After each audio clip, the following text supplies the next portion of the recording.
CPM-നെ തകർക്കാൻ അമേരിക്കൻ യൂണിവേഴ്സിറ്റികളിൽ നിന്നും പ്രത്യേക പരിശീലനം നേടിയ ആളുകൾ എത്തുന്നുവെന്ന് CPM കേന്ദ്ര കമ്മിറ്റി അംഗം EP ജയരാജൻ. പോസ്റ്റ് മോഡേൺ എന്ന പേരിൽ പരിശീലനം കൊടുത്താണ് ആളുകളെ അയക്കുന്നത്. നേതൃത്വത്തിനെതിരെ ആക്രമണം നടത്തി പാർട്ടിയെ തകർക്കാനുള്ള ആസൂത്രിത ശ്രമമാണ് നടക്കുന്നതെന്നും ജയരാജൻ പറഞ്ഞു. കണ്ണപുരത്ത് പാപ്പനശ്ശേരി ഏരിയ സമ്മേളനം ഉദ്ഘാടനം ചെയ്ത് സംസാരിക്കുകയായിരുന്നു അദ്ദേഹം.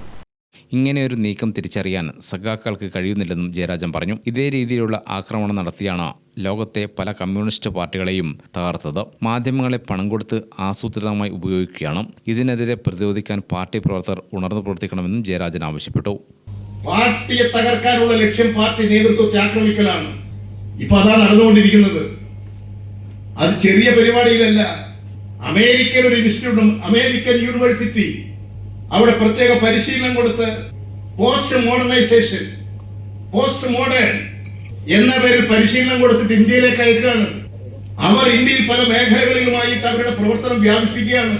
ആ മോഡേൺ പോസ്റ്റ് മോഡേണിന്റെ ഭാഗമായിട്ട് ഇവിടെ ഇപ്പൊ സംഭവിച്ചുകൊണ്ടിരിക്കുന്നത്, ഇവിടെ തകർക്കേണ്ടത് ഇടതുപക്ഷത്തെയാണ്, CPM-നെയാണ്.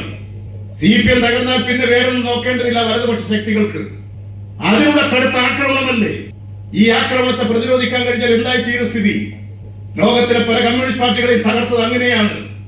യൂറോപ്യൻ രാജ്യങ്ങളിൽ, ലാറ്റിൻ അമേരിക്കൻ രാജ്യങ്ങളിൽ ചെസസ്റ്റിയെ കുറിച്ച് പറഞ്ഞത് അങ്ങനെയാണ്. ചൈനയെ കുറിച്ച് പറഞ്ഞത് അങ്ങനെയായിരുന്നു. ലാറ്റിൻ അമേരിക്കൻ രാജ്യങ്ങളെ മുഴുവൻ നിലം പരിശാക്കാൻ എത്രമാത്രം ഭീകരമാണ്. കമ്മ്യൂണിസ്റ്റ് രാജ്യങ്ങളിൽ ചക്രവർത്തിയാണ്, സ്വർണ്ണാഭരണ വിഭൂഷണികളാണ്. ഏതെല്ലാം കഥകൾ ഈ രാജ്യത്ത് പ്രചരിപ്പിച്ചിരുന്നു സോഷ്യലിസം തകർക്കാൻ. പാർട്ടിക്കകത്ത് വിമർശനങ്ങളുണ്ടാകാം, പക്ഷേ തെറ്റുകൾ ചൂണ്ടിക്കാണിക്കൽ എന്ന പേരിൽ വാർത്തകൾ ഉണ്ടാക്കി പ്രചരിപ്പിക്കുകയാണ്. സഖാക്കൾ തമ്മിൽ മാനസിക ഐക്യവും പൊരുത്തവും ഉണ്ടായാൽ മാത്രമേ ഈ പ്രതിസന്ധി മറികടക്കാനാവൂ എന്നും ജയരാജൻ പറഞ്ഞു. ഗ്രാമിക ന്യൂസ്, കണ്ണൂർ.